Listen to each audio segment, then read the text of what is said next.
Paano palitan ang message tone at ringtone sa Messenger kung gusto mong malaman panoorin mo ang video open ang iyong Messenger? Pindutin ang tatlong linya sa taas. Pindutin ang setting icon. Hanapin sa baba ang notification and sounds. Pindutin ang notification and sounds. Unahin natin palitan ang ringtone.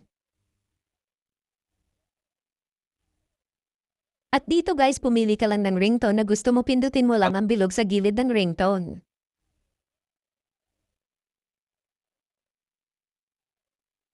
Pindutin mo lang ang back arrow sa taas dahil mag-automatic save na yan, tapos pumunta naman tayo sa message tone.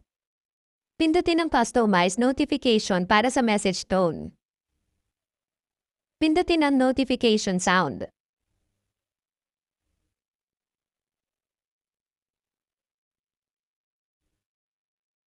Pumunta ka sa baba guys para makita mo lahat ang mga sound na pwede mong gawing message tone. Pindutin mo lang ang bilog sa gilid sa mga sound na gusto mo.